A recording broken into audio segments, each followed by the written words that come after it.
Hey everyone, welcome to the Tom's Hardware podcast for today, February 14th, Valentine's Day of 2023. As always, I'm Tom's Hardware Editor-in-Chief, Ivan Kuleshov, joined by Associate Editor Les Pounder and our special guest, Ivan Kuleshov, Ivan, want to tell folks about yourself? I'm systems engineer in JetBrains company. It's my day job, and Uptime Lab, it's completely my hobby. So I work like as CEO, like engineer, like marketolog. so Yeah. so a lot of professions in one. But yeah, we're growing. So I work with my partner who do all stuff connected with mass production. Yeah, but in general, all engineering part it's mine. Yeah. Brilliant. So yeah. So, Ivan, you've got a project at the moment on Kickstarter, and it's fair to say the project has done rather well. Can you tell us more about what the project is? Do you mean Compute Blade project? That's it, yeah. Of course. Yeah. So it's some kind of carrier board for Raspberry Pi CM4, Compute Model 4, and it allow you to create, I think, a very big cluster if you want, or probably use it like at home for the same purpose, for home lab maybe. Yeah. So probably my subscribers have more ideas as how to use it than me, to be honest, because I created this first for CI/CD purpose, because I was like impressed how good Raspberry Pi for CI/CD in our company in JetBrains where I work. We have some clusters based on Raspberry Pi 4. Probably as we started from 8 devices in 2 unit, I download these 3D models from internet. Then I decided to improve it. Probably you already did some article about it. That was Mark III. I called it Raspberry Pi server, but it's not allowed me to use Raspberry Pi, so I rename it to Uptime Platform. It's this one was up to 12 Raspberry Pi with SSD, and Mark II was up to 14. But it's so complicated to assemble. We have 2 of them, and probably I printed 2 weeks every day, print some parts, and that was crazy. Then I just decided why not to go even further and create something more like something more like you understand what I mean, to put more devices in the same space. Yeah. So I realized for me that there is Compute Model 4, and it has great documentation. So that was really easy to create first device. Yeah, I created it even in Easy IDE. Maybe you know it. It's it's web browser system. That was created just in IDE, and it worked. So you that did was well shocked. there. Yeah. So I was really shocked because really the Raspberry has great documentation. So that's why it works. And then I just improve. I moved to another software. I bought a microscope. This one was soldered without microscope. That was terrible, I used like a magnifying glass to solder it. That was crazy. Yeah, I didn't recommend it to anyone. Yeah. Then I bought like cheap microscope from Amazon, and that's allow me to assemble new devices. Yeah, I have found some issues with PoE because that wasn't enough 12 watt, and just improve. Probably that was about 8 revisions of Compute Blades. Wow. I even have this here. Yeah, I put different pictures on it. Probably it's not allowed, but I didn't sell them, so it's okay. This one was version 05, and it has a micro HDMI connector.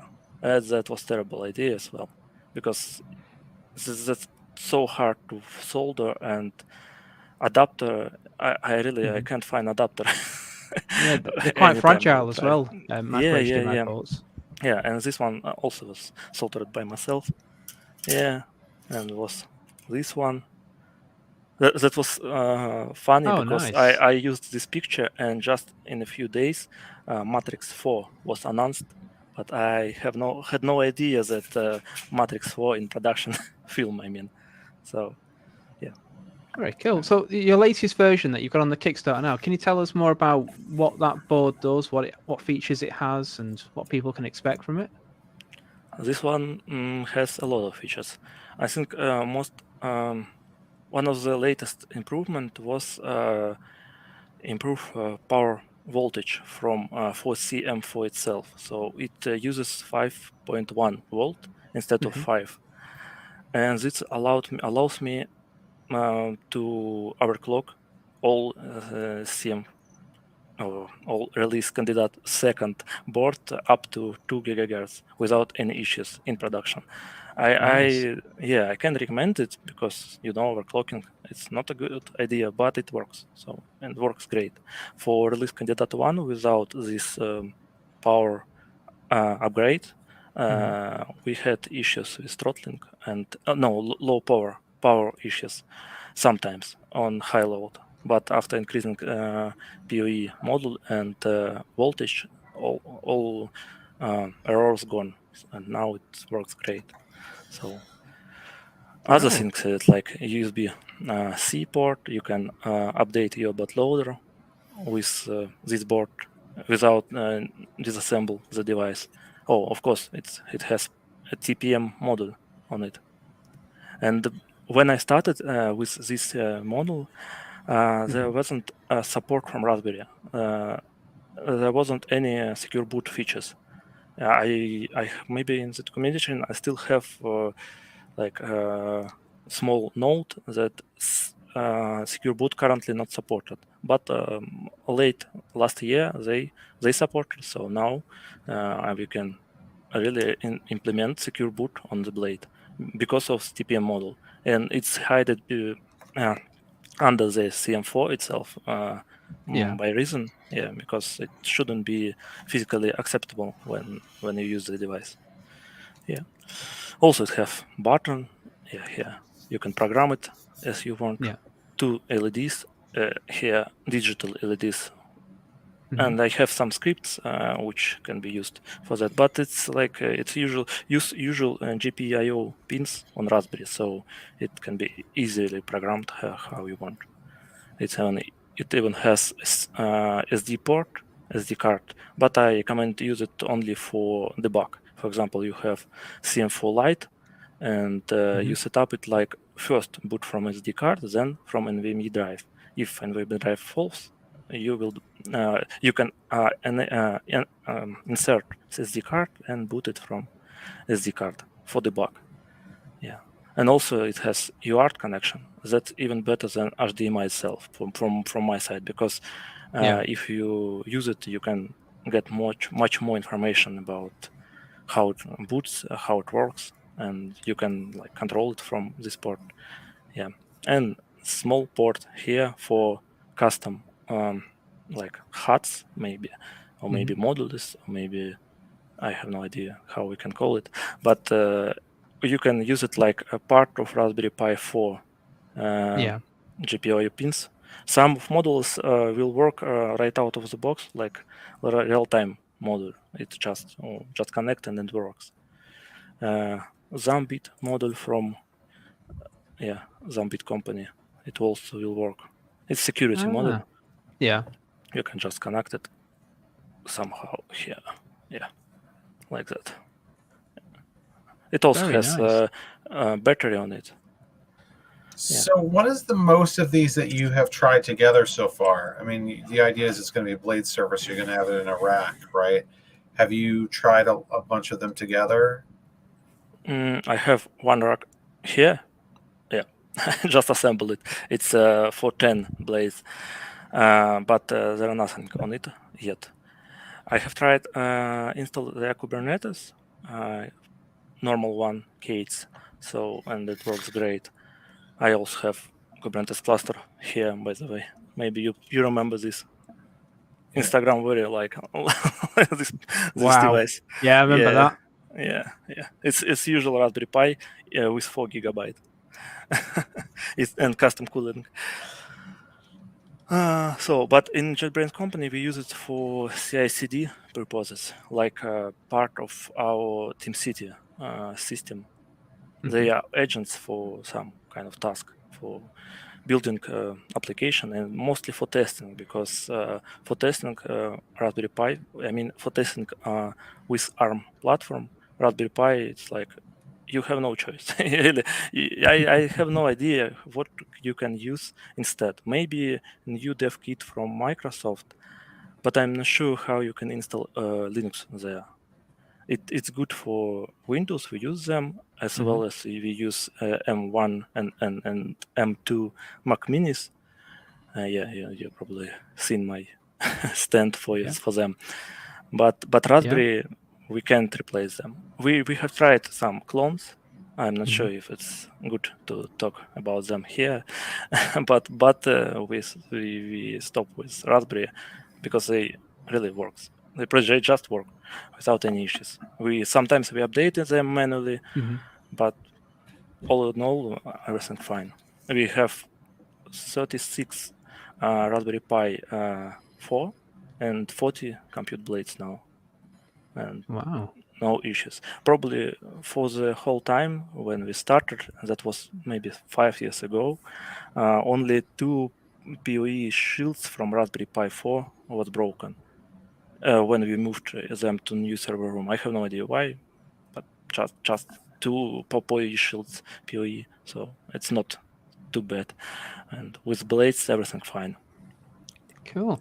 Even on overclocking, yeah. How many blades could you have in a rack in a system? Is it infinite, or is there a number that you will hit? And that's it. That's your limit. According to my experience, they do not make a lot of heat. So 2 units make only probably 2,500 watt of heat. It's really so small.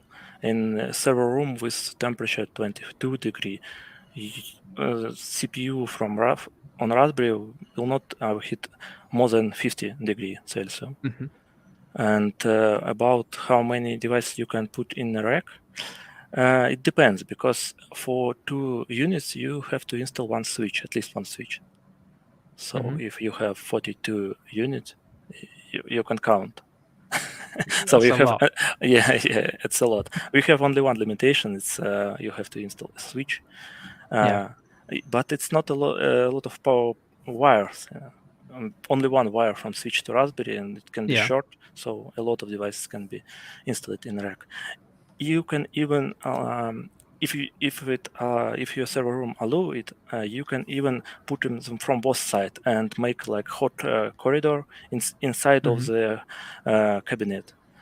That will increase quantity of the devices and by 2. Yeah. Very cool. So you briefly touched on Raspberry Pi alternatives. Now, as we know, Raspberry Pis are slowly becoming more and more in stock, but they're still hard to come by, and CM4s especially. Have you tested personally any CM4 alternatives? I know Jeff Geerling, who's in the chat, has. I've seen his blog post. Hi, Jeff. But have you personally done any testing? With a blade, for me, that was enough to test two mini ITX boards from China, and I have this. Let me show.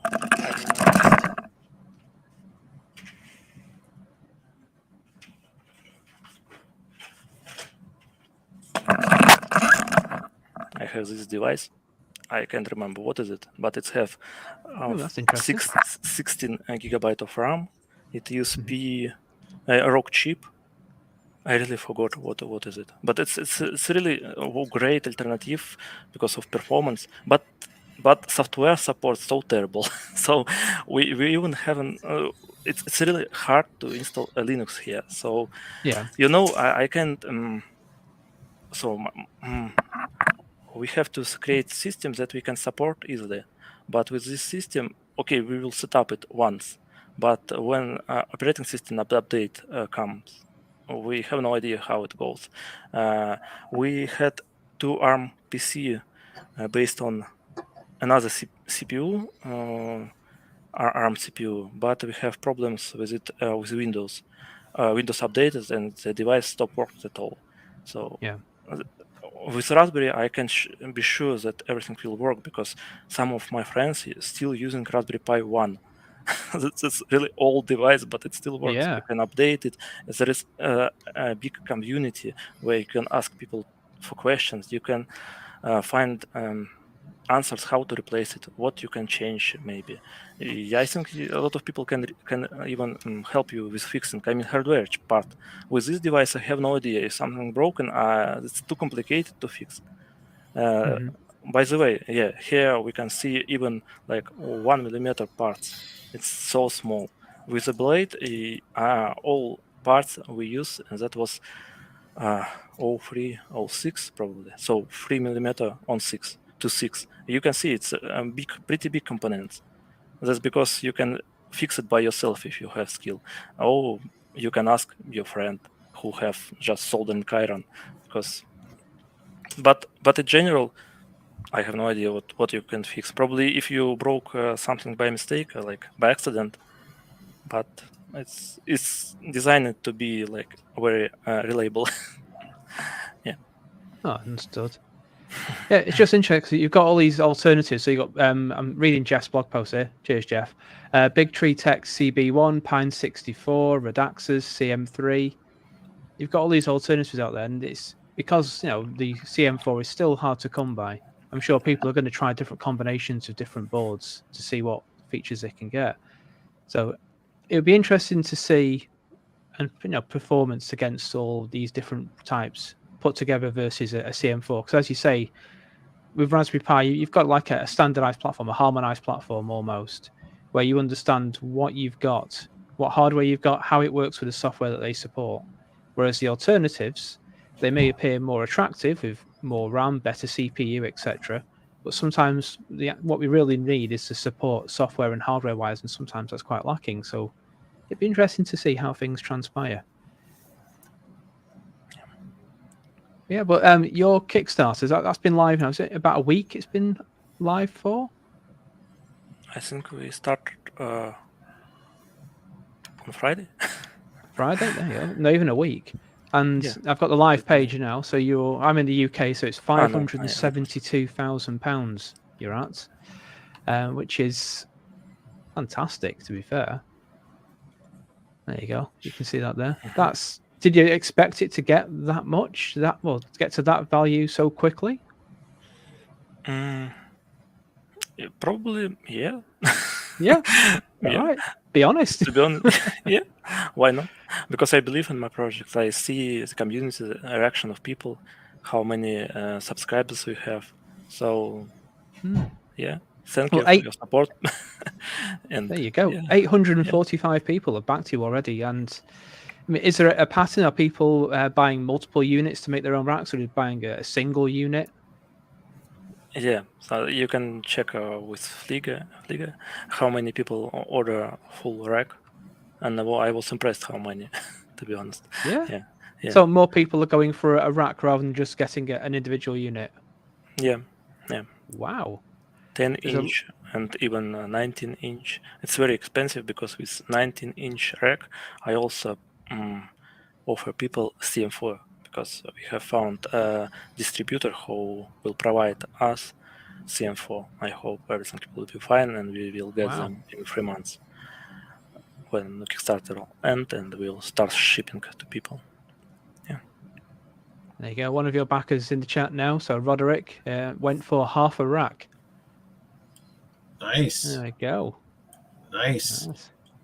I think it's just really great that we're seeing like all these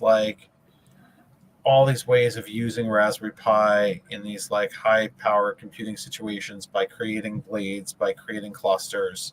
So this is like something that the market has really been asking for, and it's just great that you're delivering it. Yep, definitely.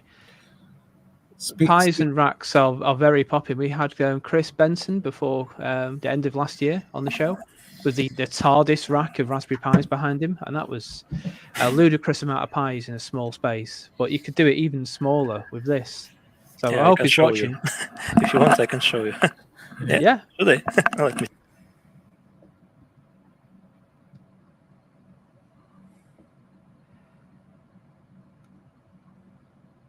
Oh, nice. So that didn't connect it yet. I didn't connect it. Just assemble with. Oh, that is lovely. That is nice and neat. That's a lot neater than my wiring. Yeah, and that's enough for cooling. 5 coolers. Fans. Nice.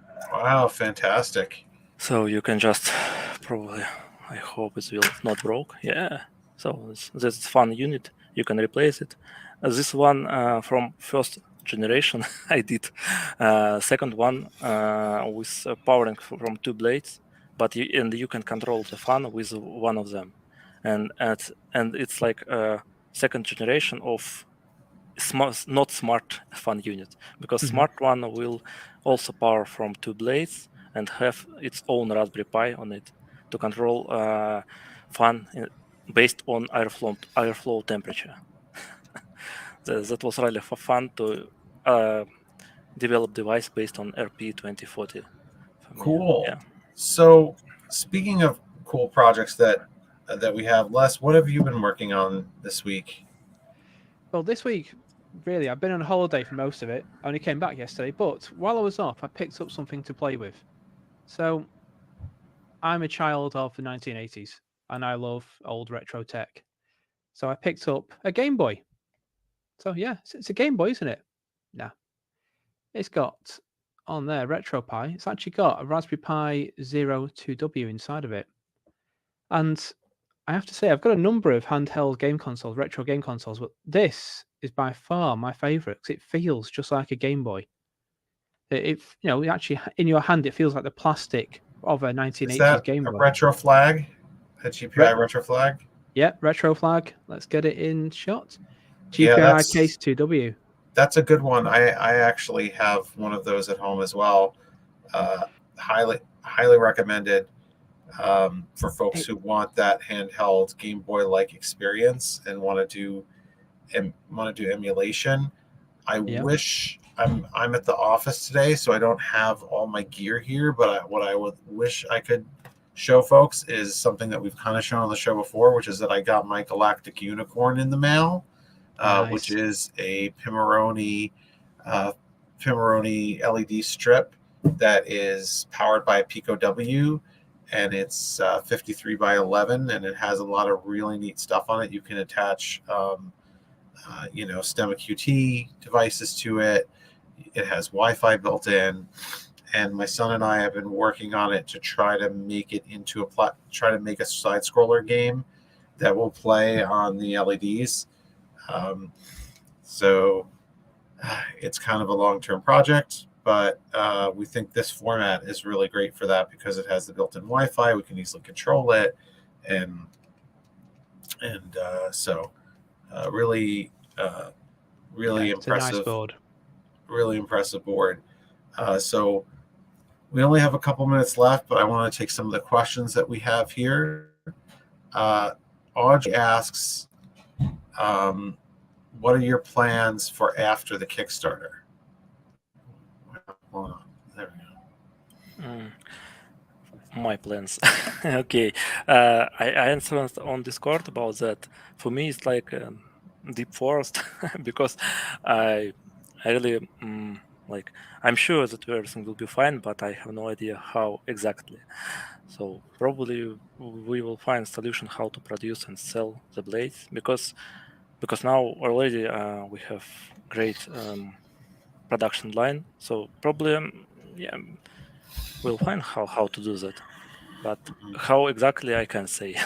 Yeah. So with another devices as well, probably if I will open company, I hopefully start selling my small board for Raspberry carrier boards, small carrier board, and another project maybe as well. we'll see. Yeah, I have a lot of projects, different one. You maybe remember this one. Yeah, that was Yeah. that was the first case. It's made of aluminum. Yeah, that was really expensive to us to create because I asked like company to help me with this device and paid probably 3 or 4 thousand euros. I like spent all my hackathon prizes in JetBrains. Yeah, but that was it. Now I have a lot of experience. Yeah, and Brilliant. yeah, for example, for this device, Fantastic. this one. Fantastic. Yeah, I really like this device as well. Some of them. Beautiful, really. It looks Thank you. great. It looks Definitely. great. I think everyone's just really excited for this to come out. I encourage everyone to visit Ivan's Kickstarter project, which we have up on the screen, and we'll obviously be covering this as it continues toward coming to market. Les has one, which is awesome, and it's just really wonderful to see where. To see Pi being used in this way, and hopefully it just gets better. The situation gets better and better as there's more compute modules available. I mean, it seems like if you follow RPI Locator like I do, there have been more drops of Raspberry Pis lately. Yeah. But not as many as we'd like. But there's been more drops lately. Anyway, I want to thank Ivan, and I want to thank all of you for watching and listening. We will be back next week at 2 p.m. Eastern, 7 p.m. UK time, and we look forward to seeing you all then. Bye, everyone. Thank you very much.